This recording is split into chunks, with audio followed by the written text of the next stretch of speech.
Sa Ninoy Aquino International Airport, Naya, dagsa ang mga taong sa isang tinginan pa lang ay alam mong hindi Pilipino, na siyang nagpapahirap tukuyin kung ito ba talaga ang Pilipinas o isang dayuhang bansa. Puno ang gitna ng paliparan ng mga dayuhan mula sa iba't ibang sulok ng mundo. Kabilang sa maraming tao, lalong nakakaagaw pansin ang napakaraming dayuhang babae.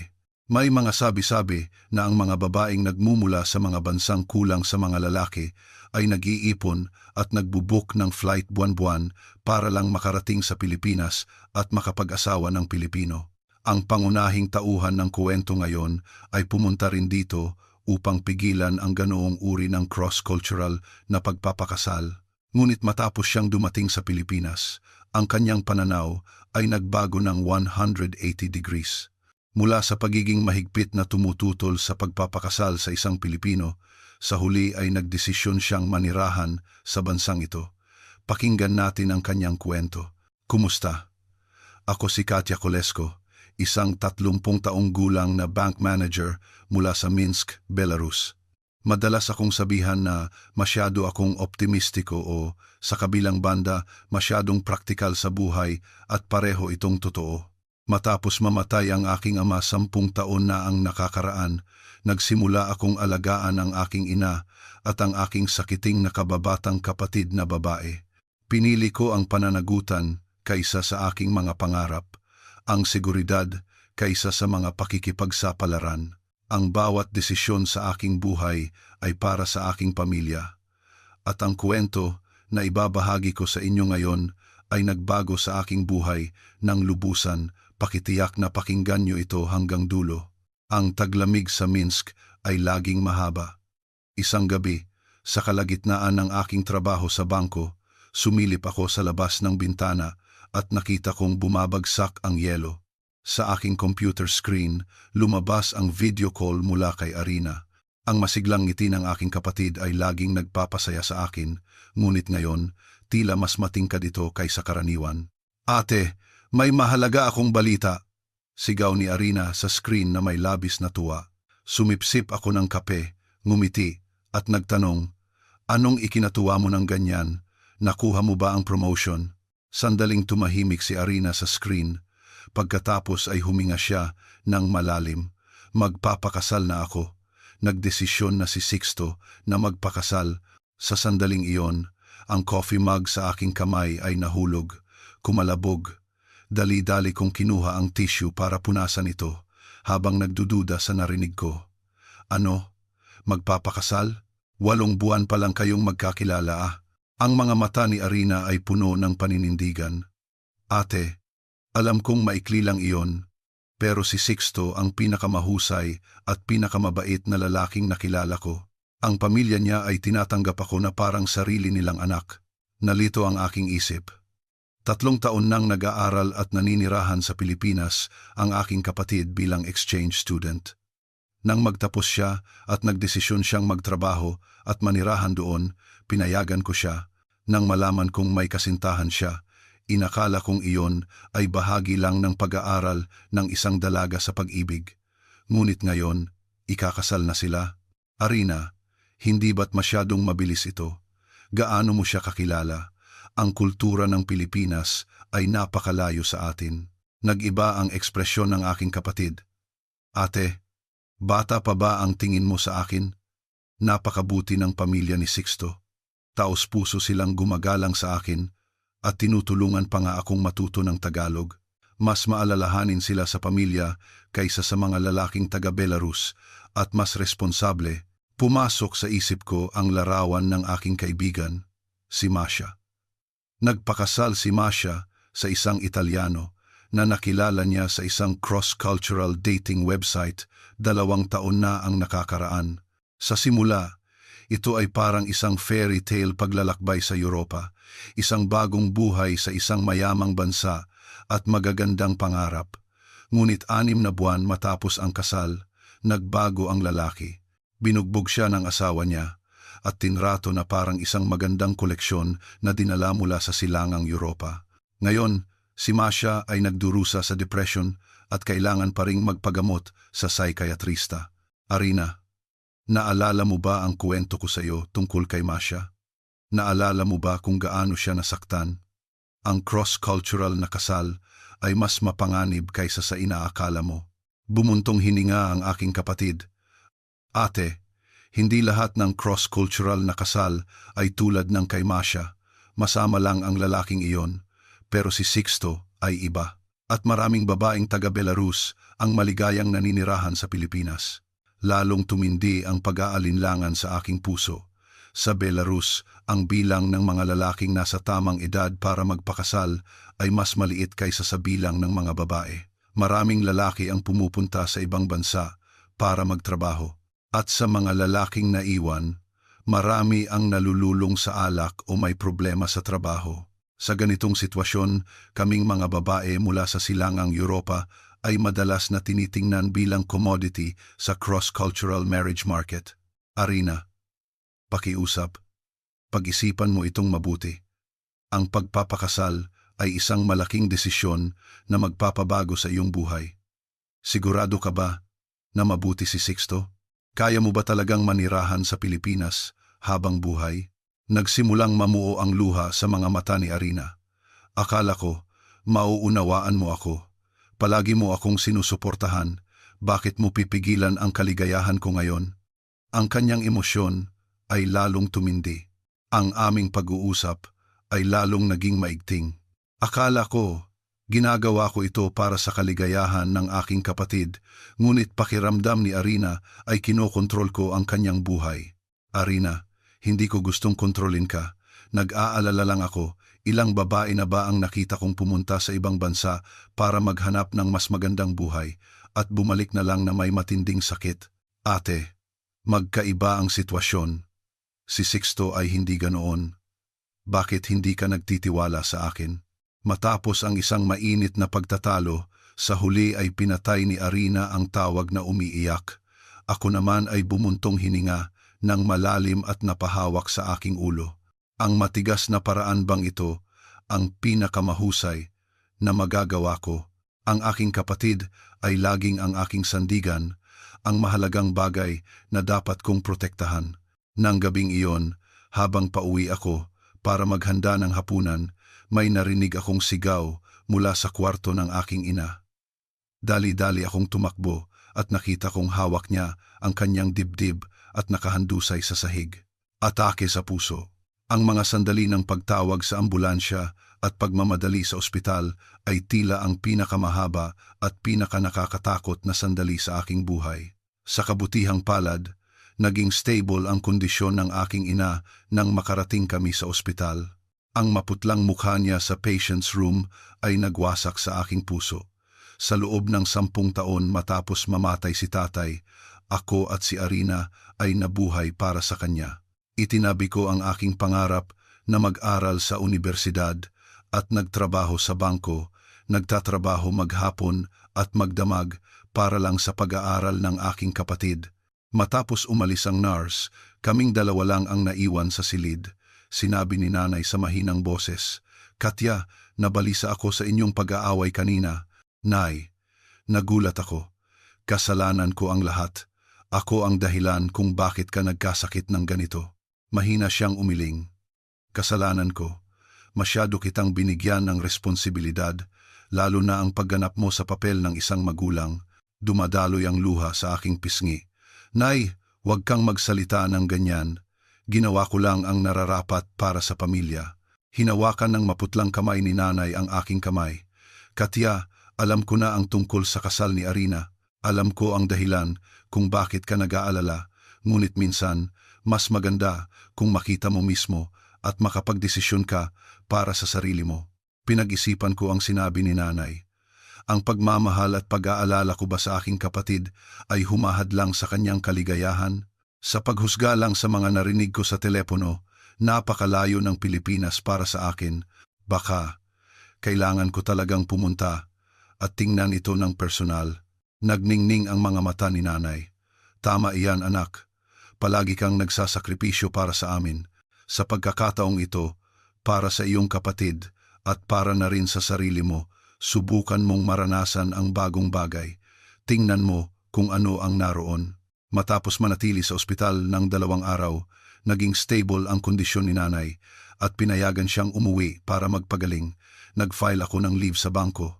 Pumayag si Liza, aking katrabaho, na alagaan si nanay habang wala ako.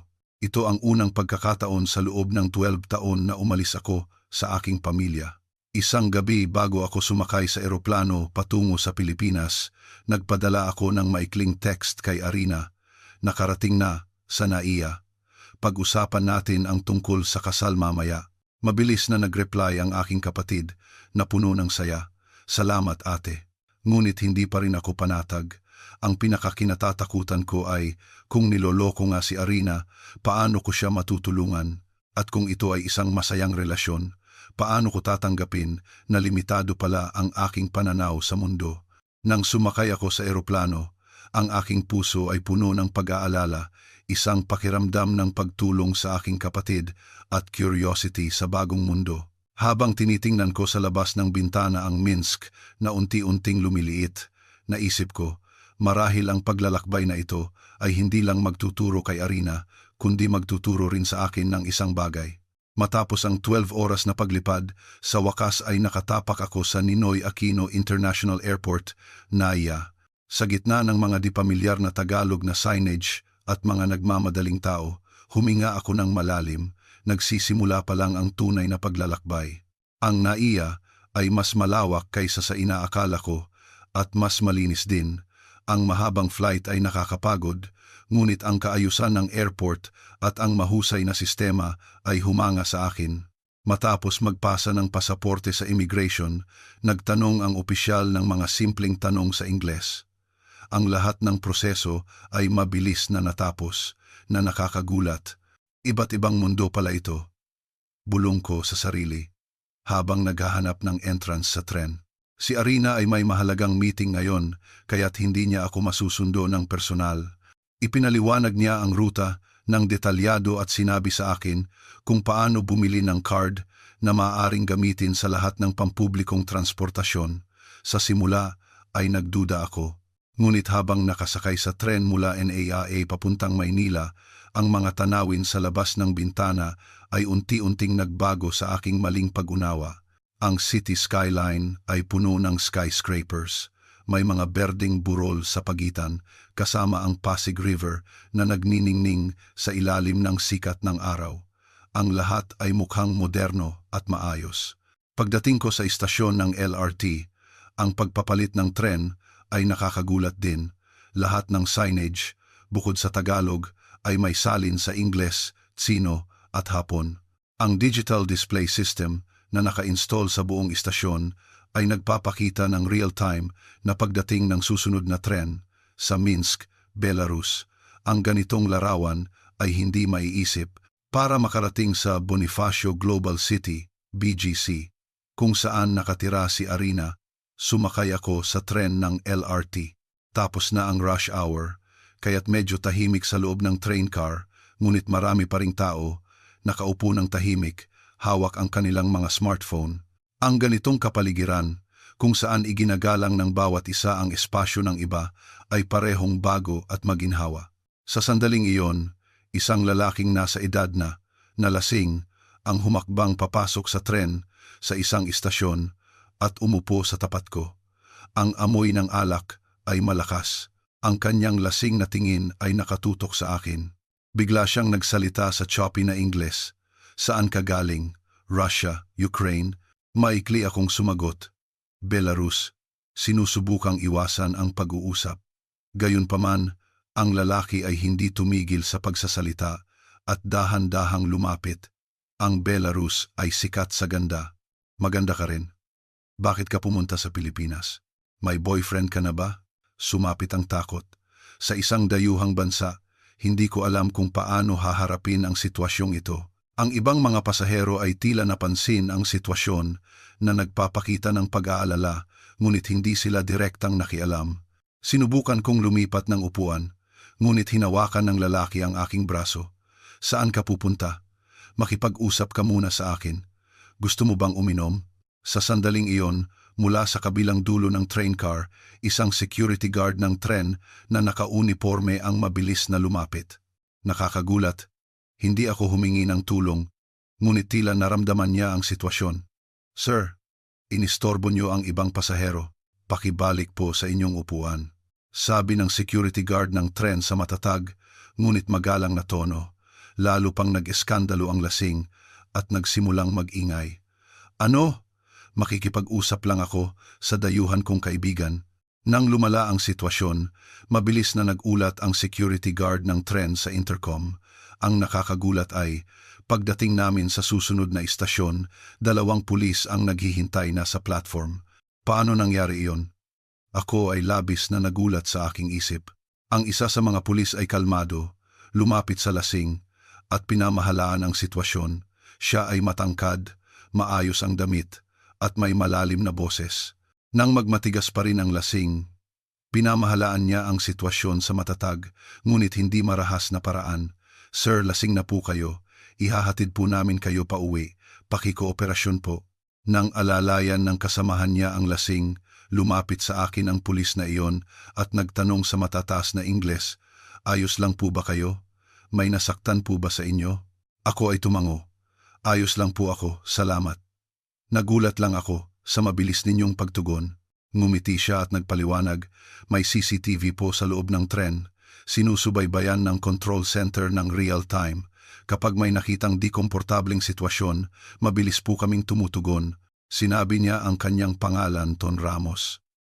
Nagtanong siya kung saan ako pupunta at nagpahayag ng intensyon na tulungan akong makarating sa aking destinasyon ng ligtas. Sa simula ay gusto kong tumanggi, ngunit natatakot akong maligaw sa di pamilyar na lungsod kaya't tinanggap ko ang kanyang alok. Matapos bumaba sa tren, panandaliang ipinaliwanag ni Ton sa akin ang kultura at manners ng Pilipinas. Ang kanyang kalmado na boses at maalalahanin na saloobin ay unti-unting nagpagaan ng aking loob. Taga Belarus po kayo, di ba? Taga Minsk? Tanong ni Ton. Oo, tama. Nagulat akong nagtanong. Ngumiti siya at sumagot. Ang totoo, ang kaibigan ko, si Sixto, ay magpapakasal sa isang babaeng taga Belarus. Nabanggit niya ang kanyang bayan, na Minsk. Sa sandaling iyon, huminto ako. Si Arina ba? Nanlaki ang mga mata ni Ton. Oo, paano mo nalaman? Ikaw ang kapatid niya, di ba? Sabi ni Sixto. Darating ang kapatid ni Arina ngayon. Ang pagkakataong ito ay nagpabigla sa akin. Si Ton ay ang pinakamatalik na kaibigan ni Sixto at plano ni Arina na ipakilala ako kina Sixto at Ton ngayong gabi. Ito ba ay tadhana o simpleng pagkakataon lang? Sa ilalim ng gabay ni Ton, dumating kami sa apartment ni Arina. Nang makita ako ng aking kapatid, tumakbo siya at mahigpit akong niyakap. Matapos marinig ang kwento kung paano ko nakilala si Ton, nagpakita siya ng hindi makapaniwalang ekspresyon. Ate, bakit ganyan ang pagkikita ninyo? Plano kong ipakilala kayo. Ang boses ni Arina ay puno ng saya at pagtataka. Hindi nagtagal, dumating din si Sixto. Mas matangkad siya kaysa sa inaakala ko, na nagbibigay ng impresyon na siya ay mabuting tao. Magalang siyang yumukod sa akin. Nang hawakan niya ang aking kamay, ang kanyang taos-pusong ngiti ay hindi ko namalayan na nagpababa sa aking pag-iingat. Katya, masaya akong makilala ka sa wakas, sabi niya. Madalas ka naming pinag-uusapan ni Arina. Ngayong gabi, inimbitahan namin kayo ng aking mga magulang para maghapunan. Nag-alinlangan ako sandali, ngunit sa huli ay pumayag. Ngayong nandito na ako, ang pamilya ni Sixto ang target ng aking paglalakbay. Ang pamilya ni Sixto ay nakatira sa isang apartment sa BGC. Nang buksan ang pinto, sinalubong ako ng mainit na pagbati at ang bango ng masarap na pagkain. Tinitrato ako ng nanay ni Sixto na parang sarili niyang anak. Si Arina ay nagpakita ng taos-pusong pag-aalala sa akin. Sa hapagkainan, may iba't ibang tradisyonal na pagkaing Pilipino, adobo, sinigang, lechon, kinilaw. Ito ang unang pagkakataon na nakita ko ang mga pagkaing ito, ngunit nang matikman ko, ako ay naakit sa sariwang lasa ng mga ito.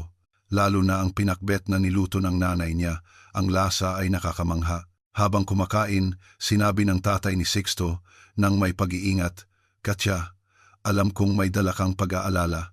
Itinuturing namin si Arina na parang tunay na miyembro ng pamilya. Si Sixto ay isang responsableng bata.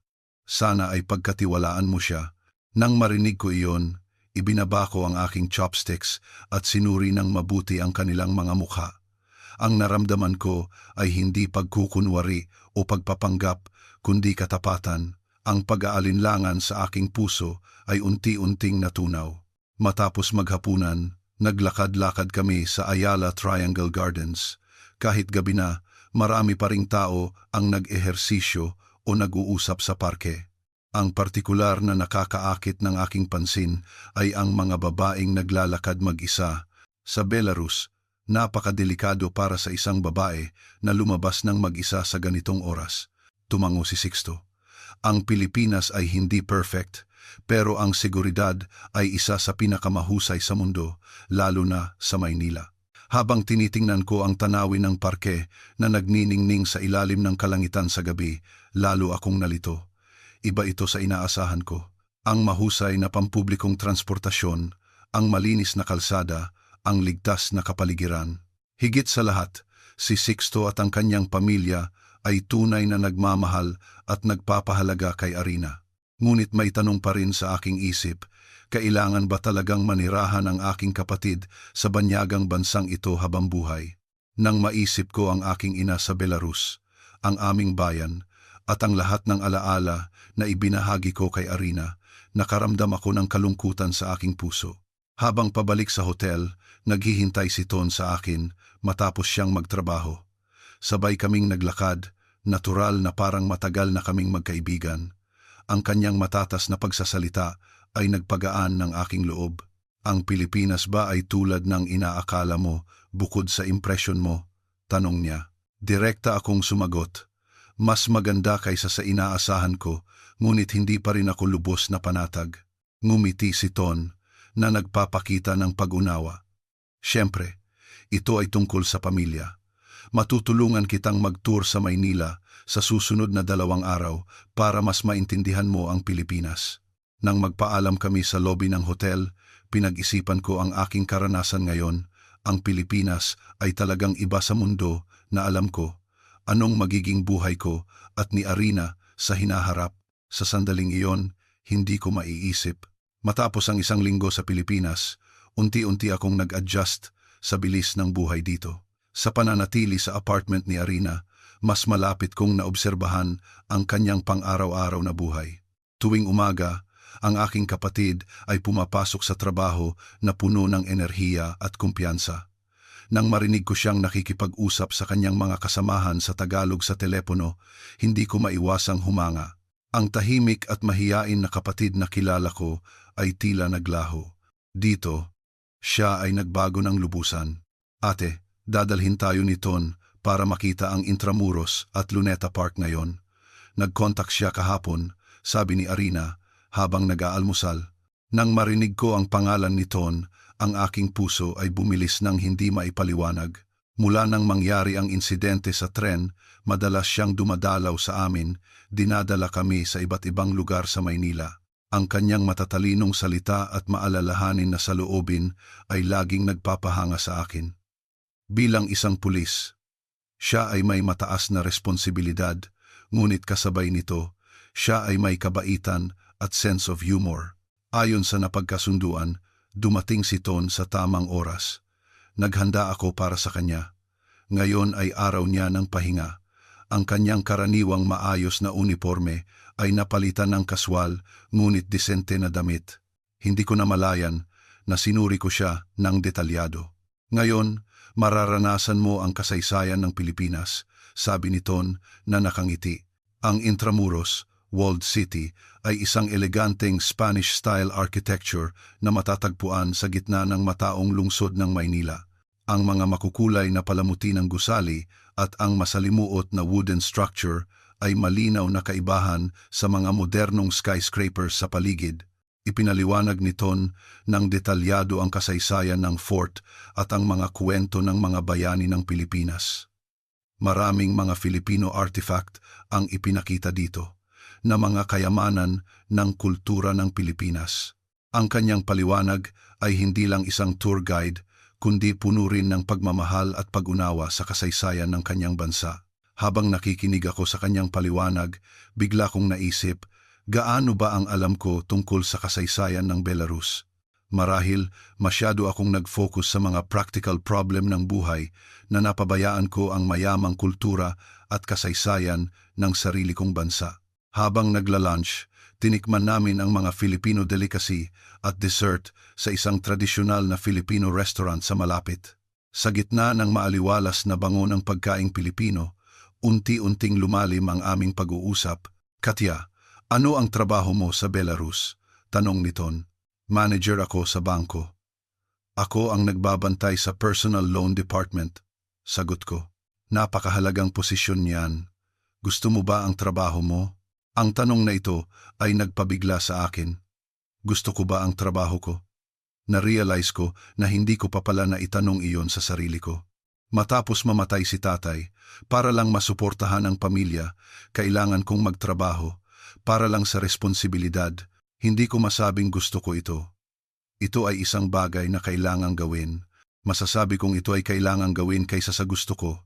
Direkta akong sumagot. Lumambot ang mga mata ni Ton. "At anong pangarap mo noon?" "Gusto kong maging doktor." Nang banggitin ko ang pangungusap na ito, nanginginig ang aking boses. Bago mamatay si tatay, naghahanda ako para sa entrance exam ng medical school, ngunit ang katotohanan ay hindi pumayag. Sa sandaling iyon, ang emosyon na matagal nang kinikimkim ay umapaw. Hindi ako nabuhay para sa aking pangarap, palagi akong pumili para sa pamilya, pagsasakripisyo para sa iba, iyon ang buong buhay ko. Sa bus na papuntang Luneta Park, nagbahagi si Ton ng sarili niyang kwento. Gusto niyang maging manunulat, ngunit dahil sa payo ng kanyang pamilya, naging pulis siya. Ngunit patuloy siyang nagsusulat, hindi kailanman inabandona ang pangarap niyang mailathala ang kanyang novel. Ang buhay, minsan, ay hindi nangyayari ayon sa plano natin, pero hindi iyon nangangahulugang kailangan nating iwanan ang lahat ng ating pangarap. Ang kanyang mga salita ay labis na humanga sa akin. Nang bisitahin namin ang malawak na Luneta Park at ang Rizal Monument, naisip ko ang maliit na apartment sa Minsk. Sa masikip at nakakalulang espasyo na iyon, paulit-ulit kong ginagawa ang parehong buhay araw-araw. Ngunit sa Pilipinas, sa loob lang ng isang linggo, mas marami akong karanasan kaysa sa buong 10 taon ko. Pagsapit ng gabi, pumunta kami sa SM Mall of Asia, MOA. Ang tanawin ng lungsod sa ilalim ng sunset ay nakakamangha. "Ano iyon?" Nagtataka akong nagtanong, habang itinuturo ang hindi mabilang na mga maliit na balon sa paligid ng Baywalk. Ang tawag diyan ay Lawa ng Mga Pangako o The Lagoon of Promises. Nagsusulat ng kanilang pangalan ang magkasintahan sa isang maliit na kandado at ikinakabit diyan na sumisimbolo sa walang hanggang pag-ibig. Paliwanag ni Ton. Hindi ko namalayan na inabot ko ang aking kamay. Ang maliit na metallic plate na ito ay nagdadala ng pag-ibig at pangako ng isang tao. Hindi ko alam kung bakit, ngunit nakaramdam ako ng kaunting inggit. Sa aking buhay, hindi kailanman nagkaroon ng oras o enerhiya para habulin ang pag-ibig. Ang mga practical problem sa buhay ay laging nauuna. Ang emosyon ay isang luxury. "Anong plano mo kapag bumalik ka sa Belarus?" Putol ni Ton sa aking pag-iisip. "Kapag bumalik ako."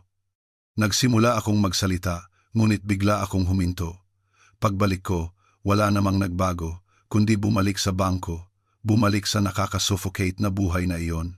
Tila wala akong ibang pagpipilian, kundi ipagpatuloy ang parehong buhay. Nang bumaba kami sa Baywalk, umupo kami sa isang cafe sa malapit. Ang ekspresyon ni Ton ay naging seryoso. "Katya, ang totoo, mula nang una kitang makita, na-attract na ako sa iyo. Ang di inaasahang pag-amin na ito ay nagpabilis sa tibok ng aking puso." Nagpatuloy si Ton. "Narinig ko kay Arina kung gaano ka nagsasakripisyo para sa pamilya, ngunit naniniwala ako na minsan, kailangan nating isipin ang sarili nating kaligayahan." Hindi ako makasagot, nanatili akong tahimik. Ang ganitong emosyon, ang ganitong sitwasyon ay masyadong bago para sa akin. Nang tiningnan ko ang kanyang mga mata, naramdaman ko ang kanyang sinseridad. Habang nag-iisip ako kung paano sasagot, tumunog ang aking cellphone. Tawag mula kay Liza, ang kaibigan kong nagbabantay kay nanay sa Belarus. Ang kanyang boses ay nanginginig.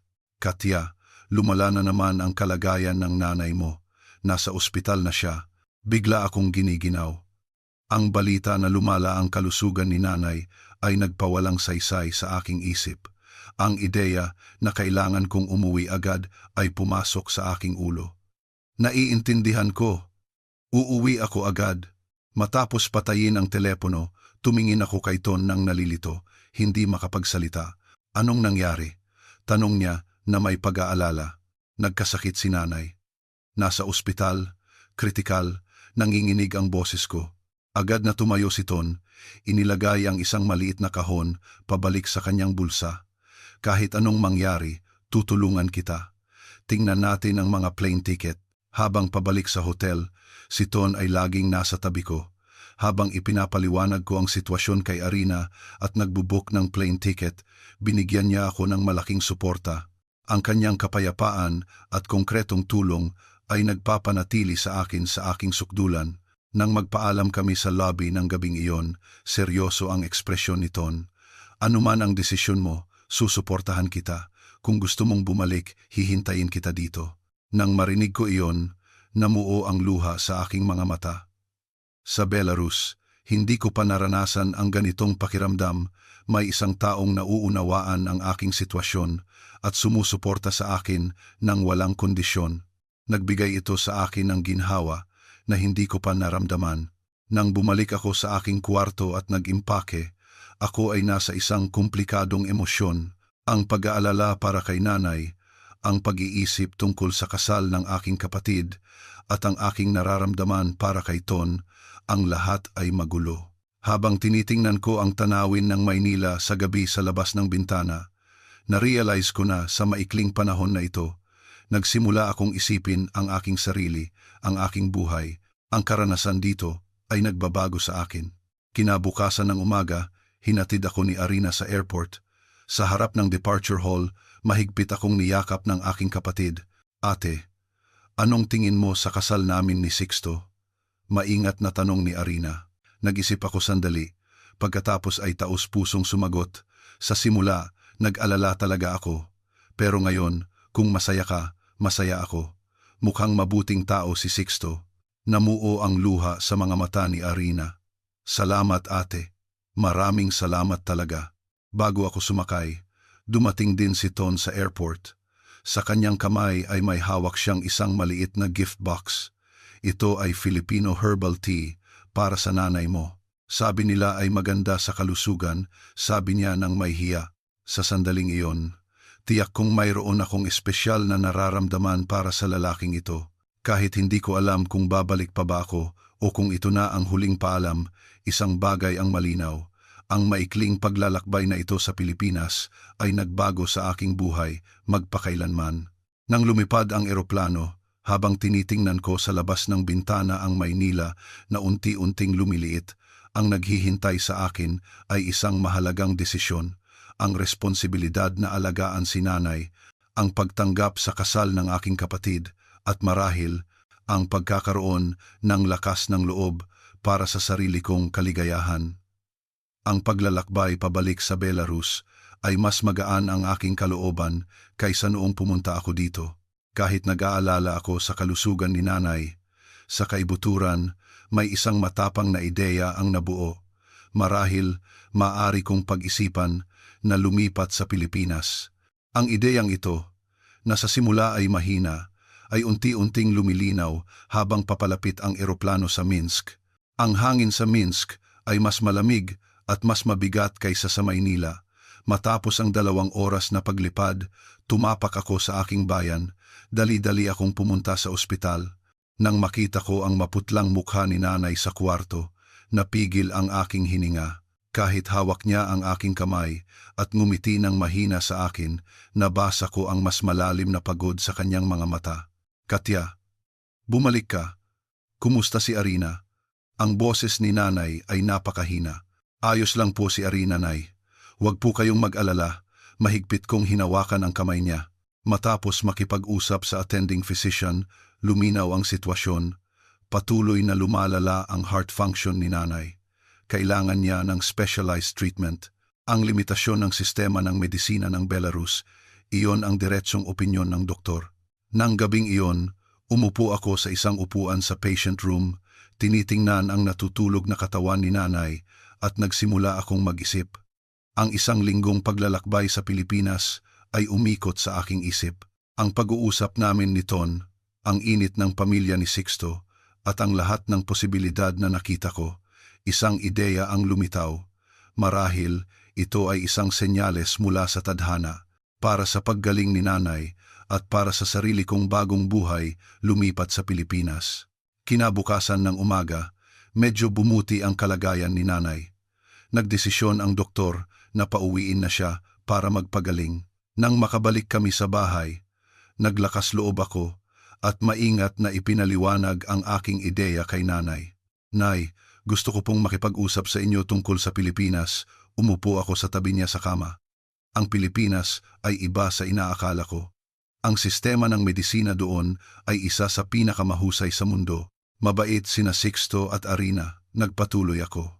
Tahimik na nakinig si nanay, huminga ng malalim, at pagkatapos ay dumiretso ako sa punto dahil sa kondisyon ng puso niyo. Nanay, sa tingin ko, mas magandang opsyon ang magpagamot sa Pilipinas. Sa tingin ko, kailangan nating lumipat lahat doon. Nanlaki ang mga mata ni nanay sa pagtataka. Katya, anong sinasabi mo? Ang bahay natin, ang trabaho mo, ang lahat ay nandito. Ito ang reaksyon na inaasahan ko. Ngunit sa pagkakataong ito, mas kumpiyansa ako. Nay, alam ko, pero minsan, kailangan nating magbago. Sa Pilipinas, makakakuha ka ng mas magandang treatment. Maaari akong mag-apply ng trabaho sa mga international financial institution doon. Higit sa lahat, makakasama natin si Arina. Tumahimik si nanay sandali, tumingin sa labas ng bintana. Dahan-dahan siyang nagsalita. Sigurado ka ba, anak? Hindi lang dahil sa kapatid mo. Kaya mo naisip ito? Umiling ako. Hindi, Nay. Ang totoo, para sa akin din ito. Sa Pilipinas, nakita ko ang posibilidad ng ibang buhay sa unang pagkakataon. Naramdaman ko na baka doon ako maging masaya. Sa sandaling iyon, tumunog ang aking cellphone. Isang text mula kay Ton, nagtatanong tungkol sa kalusugan ni nanay at naglakip din ng impormasyon tungkol sa isang international financial institution sa Maynila na nagre-recruit ng mga international talent. Sabi niya, maaari siyang magrekomenda ng aking profile. Ang timing na ito ay nagparamdam sa akin ng kapangyarihan ng tadhana. Ipinakita ko ang text kay nanay at ipinaliwanag na baka may pagkakataon ako sa bagong trabaho. Pwede po nating subukan, titingnan natin ang treatment ni nanay. Sa loob ng ilang araw, nagsimula akong gumawa ng konkretong plano sa tulong ni Ton at Arina. Nag-ipon ako ng impormasyon tungkol sa sistema ng medisina sa Pilipinas, ang foreign resident status, ang medical treatment plan para sa mga foreign patient at ang special long-term visa. Matapos ang isang linggo, nagbago ang saloobin ni nanay. Unti-unti siyang nagsimulang magpakita ng interes sa mga impormasyon na inipon ko. Ang ospital na ito ay sikat sa buong mundo sa heart treatment. Bulong niya habang tinitingnan ang hospital brochure at humihigop ng herbal tea na dinala ko mula sa Pilipinas. Nag-usap kami ni nanay buong gabi. Ang pag-aalala ni nanay ay hindi lang ang takot na umalis sa di pamilyar na kapaligiran, kundi ang takot na muli akong magsakripisyo ng aking buhay para sa pamilya. Katya, ayokong iwanan mo ulit ang buhay mo dahil sa akin. Tanong niya. Taos-puso akong sumagot, hindi na po ito tulad noon, Nay. Hindi ito pag-iwan sa buhay ko, kundi pagpili ng bagong buhay. Baka, ang taong mahalaga sa akin ay nandoon din. Isang kislap ng pag-unawa ang sumilay sa mga mata ni nanay. Ang pulis na iyon ba? Si Ton? Namula ako at tumango. Na nagkukumpirma. Tumawa si nanay ng may tuwa. Matapos ang matagal na panahon. Kung ganoon, subukan mo, anak. Kung masaya ka, masaya ako. Matapos ang desisyon, mabilis ang lahat. Nagpasa ako ng resignation letter sa bangko.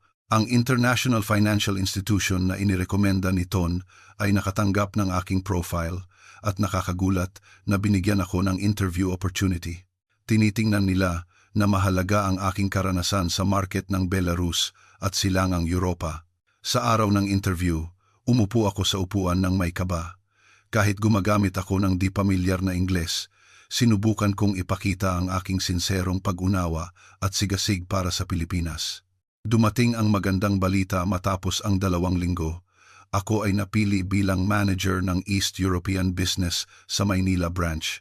Bago ang araw ng paglalakbay patungo sa Pilipinas kasama si nanay, nakipag-usap ako kay Arina. Ang aking kapatid ay umiyak sa tuwa. Ate, hindi ako makapaniwala na magkasama ulit tayo. Ang masayang ngiti ay nakita sa mukha ni Arina. Oo, at ngayon, makikilahok na rin ako sa kasal mo at makakatulong sa paghahanda, sagot ko. Sa araw ng paglipad, ang kalungkutan na umalis sa Minsk ay hindi maihahambing sa pag-asa na magsimula ng bagong buhay. Mahigpit kong hinawakan ang kamay ni nanay, tinitingnan sa labas ng bintana. Nararamdaman ko na ang desisyong ito ay ang turning point sa aking buhay. Nang dumating kami sa Pilipinas, naghihintay na sina Arina, Sixto at Ton sa airport. Sa sandaling nagkita ulit kami ni Ton, ang aking puso ay bumilis tulad noong una kaming nagkita. Ang kanyang mainit na ngiti ay tinanggap ang aking pagbabalik. Agad na nagsimula ang treatment ni nanay. Ang top heart specialist sa St. Luke's Medical Center Global City, SLMCGC, ang nangangasiwa sa kondisyon ni nanay. Sa simula, ang di pamilyar na kapaligiran at wika ay nagdulot ng di komportable. Ngunit ang International Patient Support Center ng ospital ay may serbisyo ng translation na nagpagaan ng malaki sa hirap. Ang nakakagulat ay mas mabilis mag-adjust si nanay sa buhay sa Pilipinas kaysa sa akin.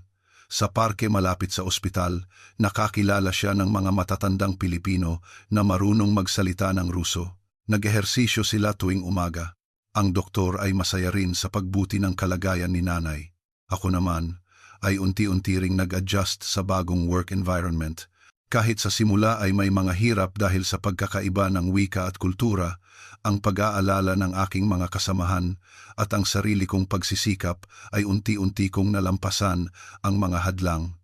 Lalo na nang ako ang nangangasiwa sa mga financial transaction ng Belarus at mga bansa sa silangang Europa, naramdaman ko na talagang mahalaga ang aking karanasan at kaalaman. Ang relasyon namin ni Ton ay lalong tumibay ng natural. Tuwing linggo, nagtutulungan kaming tuklasin ang mga hidden gem ng Maynila. Minsan, binabasa namin ang kanyang mga sinulat. Tinuruan niya ako ng Tagalog at tinuruan ko naman siya ng ilang salita sa Ruso. Sa proseso ng pag-aaral ng kultura at wika ng isa't isa, lalo pang lumapit ang aming puso.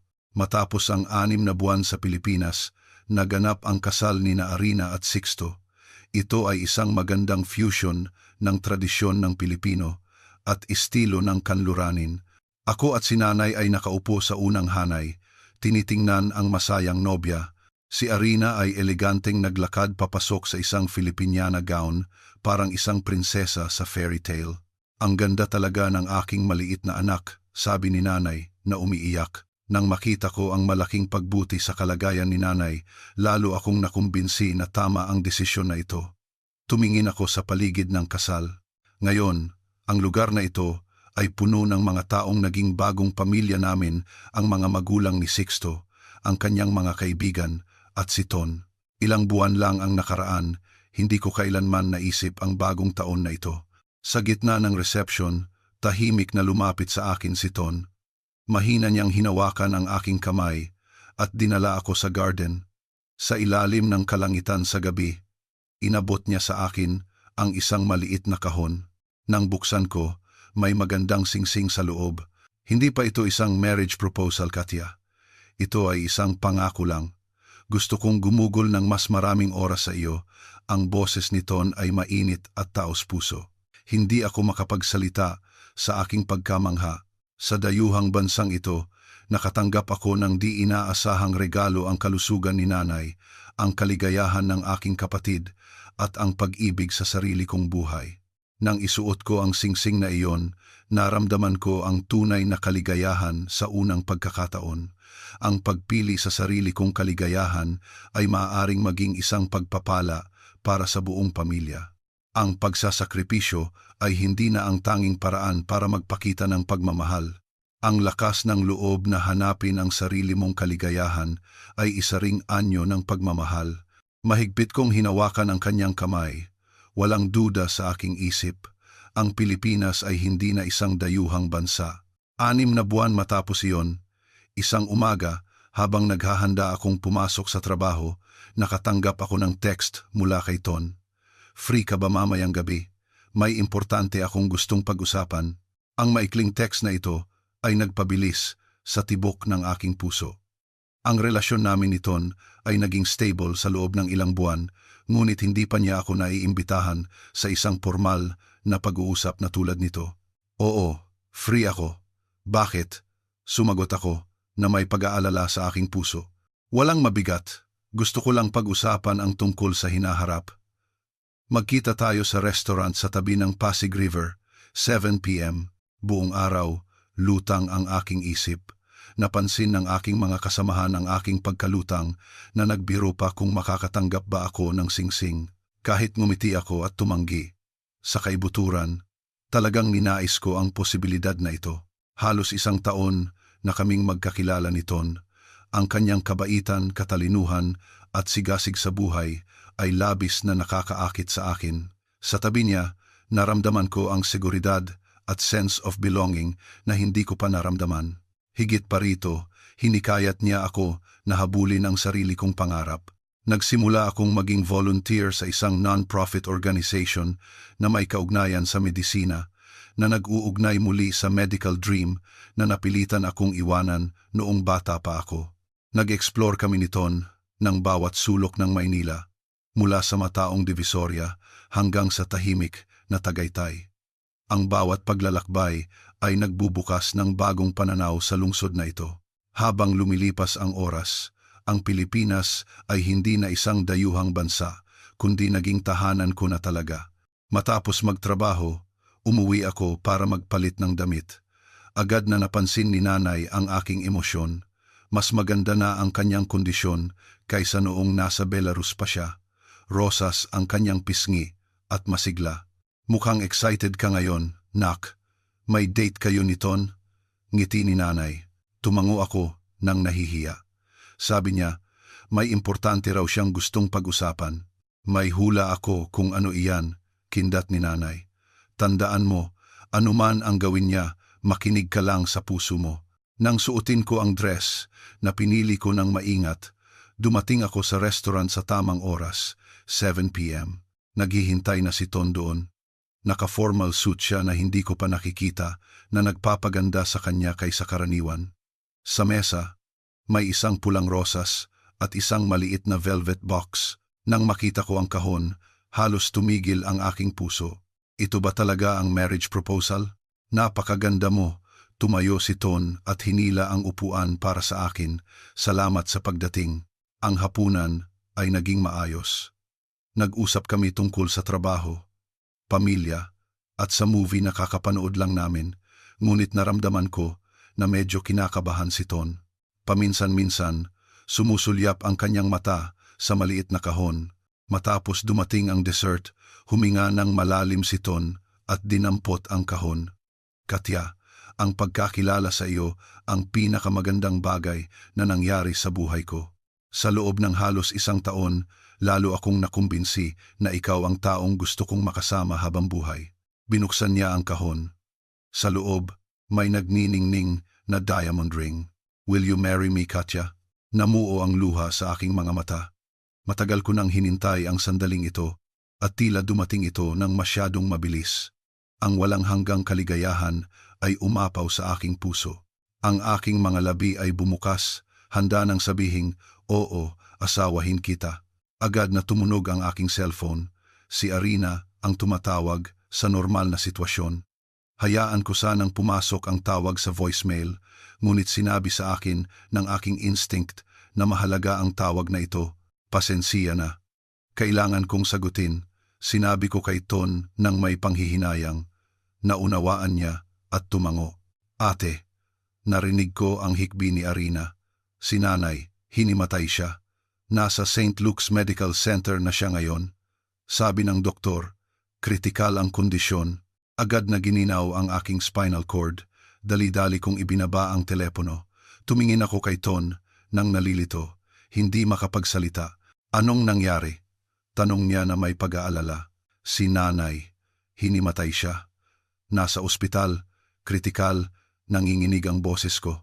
Agad na tumayo si Ton. Inilagay ang singsing pabalik sa kanyang bulsa. Pumunta tayo sa ospital. Huwag kang mag-alala.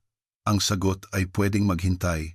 Habang papunta sa ospital, mahigpit na hinawakan ni Ton ang aking kamay, tahimik na nagbigay ng lakas. Ngunit ang aking isip ay magulo, puno ng pag-aalala at guilt. Lahat ng check-up ni nanay ay normal. Bakit bigla siyang lumala? Naging selfish ba ako? At napabayaan ang kanyang kalusugan. Maliwanag at malamig ang mga ilaw sa hospital hallway. Sina Arina at Sixto ay naroon na. Ang kanilang mga mukha ay nagpababa sa aking kalooban. Sabi ng doktor, heart failure, humihikbing sabi ni Arina. Nire-revive nila siya. Ang sumunod na ilang oras ay parang isang masamang panaginip. Nag-aalala kaming naghintay sa waiting room. Si Ton ay laging nasa tabi ko, ngunit ang aking isip ay naglakbay ng malayo. Kung mawawala si nanay, paano ko haharapin iyon? Hindi iyon ang layunin kung bakit ko siya dinala sa Pilipinas. Sa huli, lumabas ang doktor. Seryoso ang mukha niya. Na-stabilize namin ang kanyang kondisyon sa ngayon, ngunit kailangan niyang sumailalim sa heart valve replacement surgery. Dahil sa kanyang edad at kondisyon, napakataas ng panganib. Gaano kataas ang tagumpay, doktor? Tanong ko sa nanginginig na boses. Mga 60%, diretsong sagot ng doktor. Pero kung hindi siya ooperahan, lalo lang siyang maghihirap. Nang tiningnan ko si nanay na nakahiga sa intensive care unit at puno ng tube, pakiramdam ko ay umikot ang mundo. Ang desisyong ito ay napakalaki tungkol sa buhay at kamatayan. Kailangan ko ng oras para pag-isipan, sabi ko sa doktor. Pagkatapos ay lumingon ako kay Ton. Pasensya na sa kagabi. Pinutol niya ako. Huwag mong isipin iyon. Ang pinakamahalaga ngayon ay ang nanay mo. Palagi kitang susuportahan, anuman ang desisyon mo. Habang pabalik sa bahay, nag-alok si Ton na samahan ako, ngunit tumanggi ako. Kailangan kong mag-isa para mag-isip. Nang humiga ako sa kama, nagpabalik-balik ako. Hindi makatulog, napakataas ng panganib ng surgery, ngunit kung hindi ko ito gagawin, wala nang ibang pagpipilian. At ang gastos sa treatment ay problema rin. Kahit may insurance ang trabaho ko, ang gastos ng high-level surgery ay lumampas sa coverage. Ang mas masakit sa akin ay ang tanong sa kaibuturan ng aking puso. Maliban na dinala ko si nanay sa Pilipinas? Kung nanatili sana siya sa Belarus, mas ligtas ba siya? Ang aking selfish decision ba ang nagdulot sa kanya ng sakit? Matapos ang isang gabing walang tulog, maaga akong pumunta sa ospital para makita si nanay. Gising na siya. Kahit mahina, nasa tamang pag-iisip siya. Katya, mahina niyang sabi. Huwag kang mag-alala. Kinausap ko na ang doktor. Gusto kong sumailalim sa surgery. Hinawakan ko ang kanyang kamay. Nanay, masyadong mataas ang panganib. Baka kailangan nating pag-isipan ang ibang opsyon o bumalik na lang sa Belarus. Matatag siyang umiling. Ang bawat araw na narito ako ay ang pinakamasaya sa buhay ko. Nang makita ko kayo ni Arina na nagmamahalan, wala na akong hihilingin pa. Dumadaloy ang luha sa aking pisngi. Hindi, Nay, magiging ligtas ka. Hahanap ako ng paraan para bayaran ang surgery, hindi ako susuko. Matapos lumabas sa patient room, dali-dali akong nag-contact sa bangko para mag-apply ng loan, ngunit dahil bago lang ako nagtatrabaho sa Pilipinas, hindi sapat ang na-approve na limit. Nag-isip pa nga ako na ibenta ang bahay sa Belarus, ngunit kailangan iyon ng oras. At ang kondisyon ni nanay ay hindi na pwedeng maghintay. Sa sandaling ako ay nawawalan ng pag-asa, Dumating si Ton sa ospital na may di inaasahang balita. Kinausap ko si Sixto. Sabi niya, may nakita kaming solusyon, sabi niya. Naalala mo ba ang kaibigan kong heart surgeon? Handa siyang mag-opera at babawasan ang gastos ng malaki.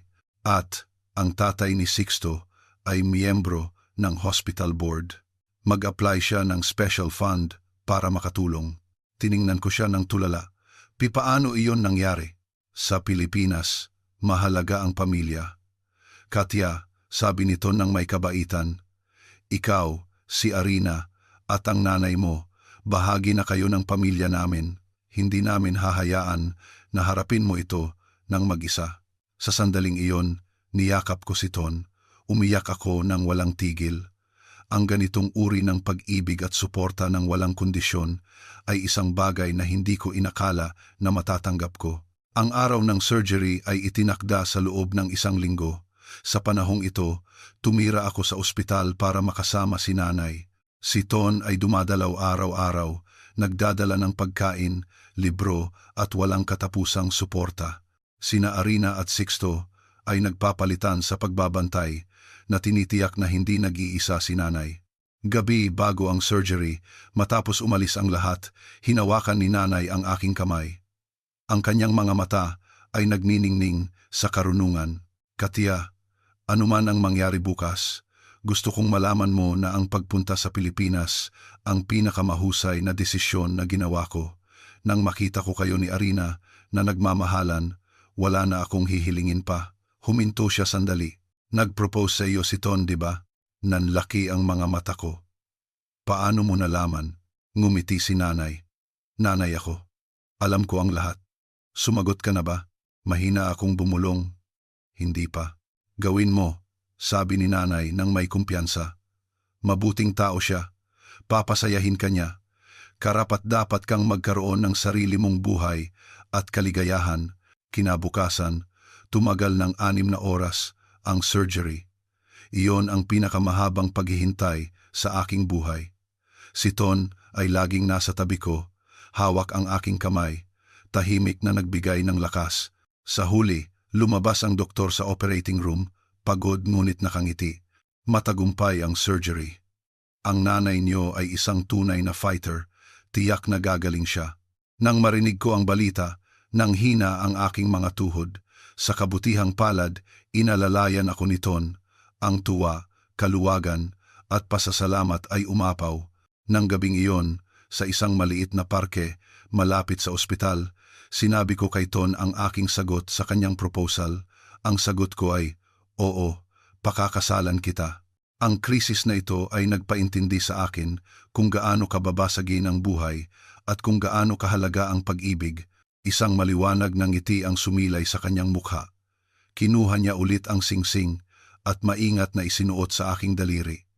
Ipinapangako ko, gagawin ko ang lahat para maging masaya ka, sabi niya. Haharapin natin ang lahat ng hamon sa buhay ng magkasama. Sa ilalim ng kalangitan sa gabi, nangako kaming magsasama habang buhay. Sa sandaling ito, sa wakas ay naunawaan ko na ang tunay na tahanan ay hindi lang isang lugar, kundi isang pakiramdam ng belonging, isang pakiramdam ng pagiging minamahal at tinatanggap. Mula Minsk hanggang Maynila, mula sa pag-aalinlangan hanggang sa pagtanggap, mula sa responsibilidad hanggang sa pag-ibig, ang aking paglalakbay ay puno ng di inaasahang pagbabago.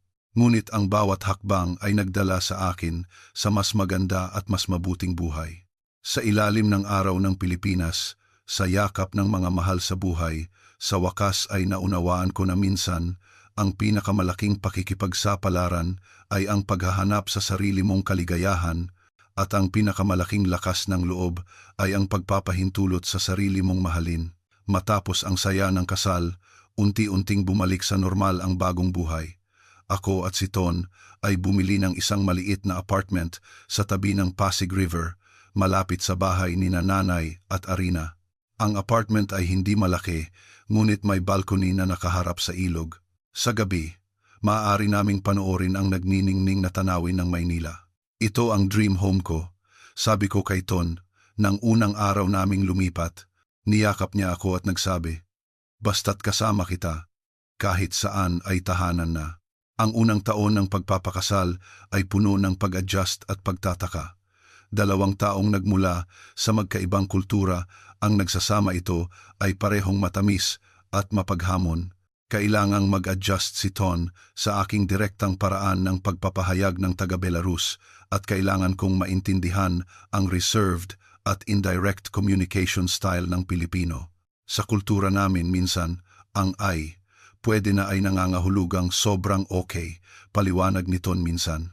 Ang ganitong cultural differences ay madalas na humahantong sa mga nakakatuwang misunderstanding, ngunit naging isang elemento na nagdaragdag ng kulay sa aming relasyon. Ang komunikasyon matapos ang bawat misunderstanding ay lalo lang nagpapaintindi sa amin sa mundo ng isa't isa. 3 buwan matapos ang kasal, nagkaroon ako ng pagkakataon na magbago ng career path. Nagbukas ang University of the Philippines Manila, UP Manila, ng isang special cross-cultural medicine program para sa mga may pagmamahal sa medical service, ngunit walang formal na medical background. Ang 2 taong programa na ito ay magpapahintulot sa akin na maging licensed medical translator at cultural coordinator na tumutulong sa mga foreign patient na makakuha ng treatment sa bansa. Dapat kang mag-apply, hinikayat ako ni Ton nang walang pag-aalinlangan. Ito ay akma sa iyong passion at expertise. Matapos ang matinding kompetisyon, matagumpay akong napili. Ibig sabihin nito, kailangan kong ipagpatuloy ang aking trabaho sa financial industry habang gumugugol ng gabi at weekend sa pag-aaral. Ang schedule ay napakasikip, ngunit tuwing nagvo-volunteer ako sa ospital, tumutulong sa mga foreign patient na hindi nakakaintindi ng wika para makipag-usap sa doktor. Ang lahat ng pagod ay nagiging worth it. Alam mo ba? Sabi sa akin ng isang pasyente mula sa Russia, hindi mo lang isinasalin ang sinasabi ng doktor, kundi isinasalin mo rin ang pag-asa. Kapag may sakit sa ibang bansa, wala nang mas nakapagpapagaan ng loob kaysa marinig ang sarili mong wika. Ang mga sandaling ito ay nagpapatunay sa akin na ang landas na ito ay ang tamang pagpipilian. Ang career ni Ton ay nagkaroon din ng bagong development. Sa wakas, natapos niya ang kanyang unang novel, isang kuwento na naghahalo ng Filipino folklore at modern romance. Ang di inaasahang ay, ang novel na ito ay hindi lang naging popular sa Pilipinas, kundi naisalin din sa maraming wika, kasama na ang Ruso. Isipin mo, sabi niya nang may pagtataka, babasahin ang libro ko sa iyong bansa, ang liit talaga ng mundo. Nang makita ko ang kanyang kaligayahan bilang isang manunulat, labis akong natuwa. Pareho kaming naging mas mabuting tao sa pamamagitan ng paghihikayat ng isa't isa. Ang kalusugan ni nanay ay nanatiling stable. Hindi lang siya isang pasyente na kailangang alagaan, kundi naging bahagi na rin siya ng komunidad. Sumali siya sa isang local foreign senior club, nakikilahok sa mga aktibidad kasama ang mga retiree mula sa iba't ibang sulok ng mundo. Nagsimula pa nga siyang mag-aral ng Tagalog. Kahit mabagal ang pag-unlad, masaya naman siya. Alam mo ba, nag-market ako mag-isa kahapon, sabi niya ng mayabang. Nakipag-bargain ako sa mga tindera gamit ang Tagalog. Sabi pa nga nila na cute ang accent ko. Sina Arina at Sixto ay pumasok din sa bagong yugto ng buhay, magiging magulang na sila. Nang marinig namin ang balita, kami ni nanay ay umiyak sa tuwa. Magiging tita na ako. Hindi ako makapaniwala, sabi ko. Magiging lola na ako. Napakasaya ko.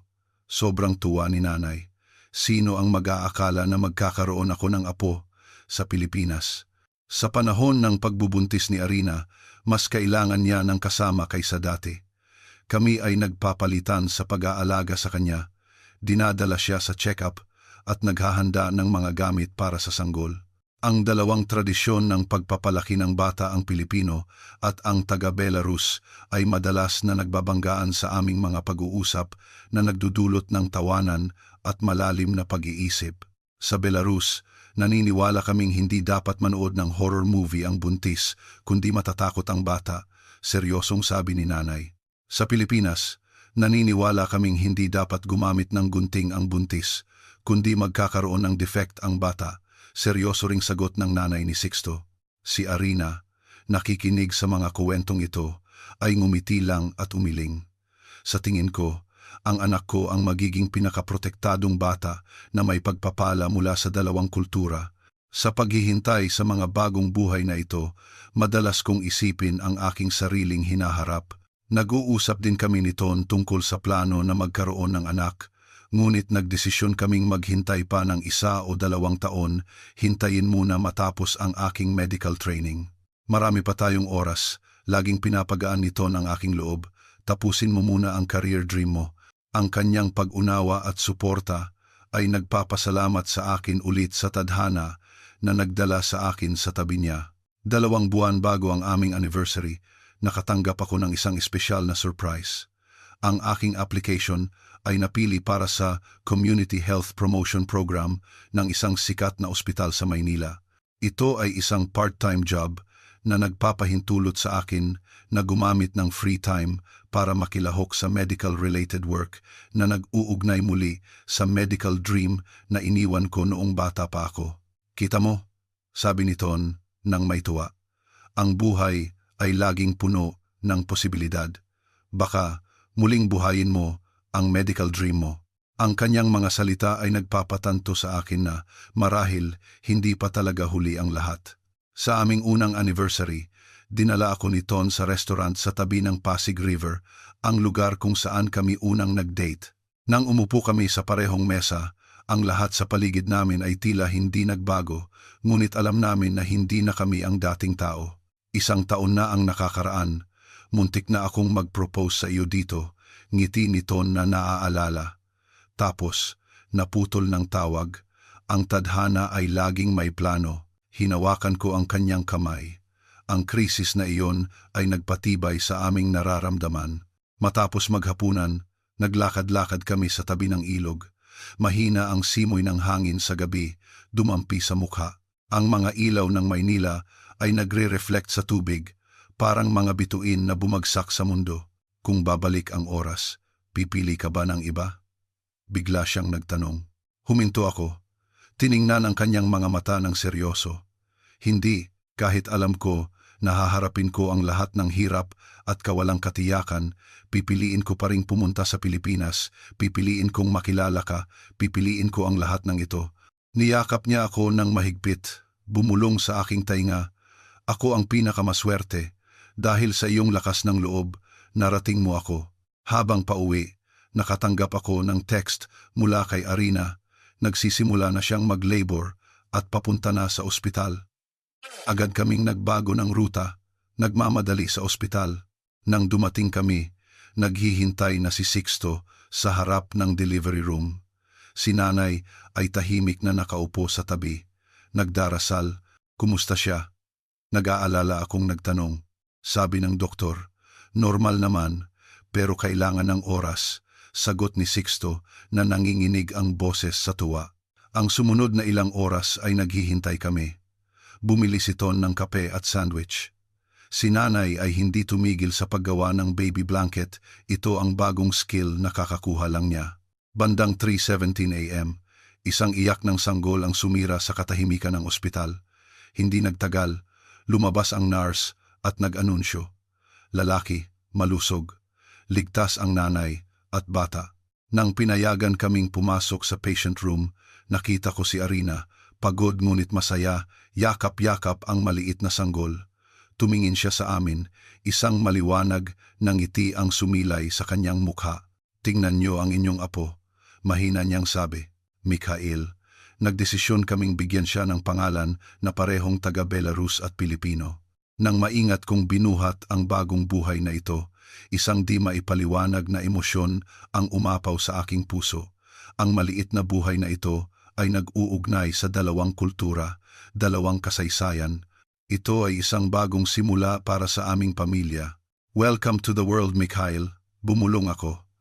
Mayroon kang isang espesyal na pamilya na sumasaklaw sa kalahati ng mundo, ngunit binago ng pag-ibig. Sa sandaling iyon, nakatayo sa ospital sa Maynila. Yakap-yakap ang isang sanggol na may lahing Belarus at Pilipino. Nakaramdam ako ng malalim na completeness.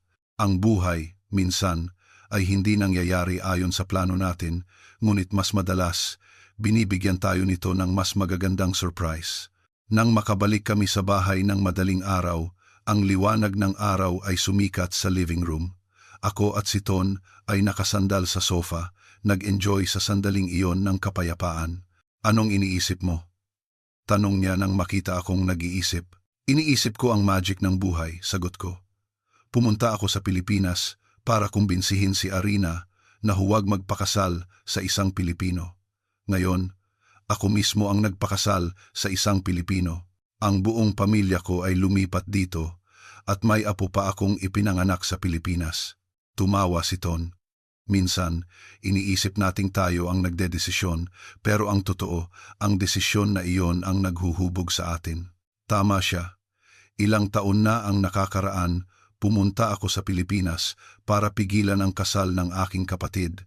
Ngayon, hindi lang ako nakahanap ng sarili kong pag-ibig, kundi nakahanap din ako ng bagong identity at mission sa lupain na ito. Mula sa pag-aalinlangan hanggang sa pag-unawa, mula sa takot hanggang sa lakas ng loob, mula sa responsibilidad hanggang sa pag-ibig, ang aking puso ay naglakbay ng mas malayo kaysa sa heograpiya. Salamat, sumandal ako sa balikat ni Ton at nagpasalamat. Salamat para saan? Tanong niya nang nagtataka. Salamat sa pagpapakita mo sa akin ng posibilidad ng pag-ibig. Salamat sa paghihikayat mo sa akin na habulin ang aking pangarap. Salamat sa pagtulong mo sa akin na bigyan ng bagong definisyon ang salitang tahanan. Mahina niyang hinagkan ang aking noo. Pribilehiyo ko. Sa labas ng bintana, unti-unting lumiwanag ang kalangitan ng Maynila. Isang bagong araw ang magsisimula sa lungsod na dati ay banyaga, ngunit ngayon ay puno ng pag-ibig at pag-asa. Ako, si Ton, at ang aming pamilya ay patuloy na isusulat ang aming kwento, isang kwento ng pag-ibig na lumampas sa kultura, isang kwento ng lakas ng loob at paglago, isang kwento ng paghahanap sa tunay na tahanan.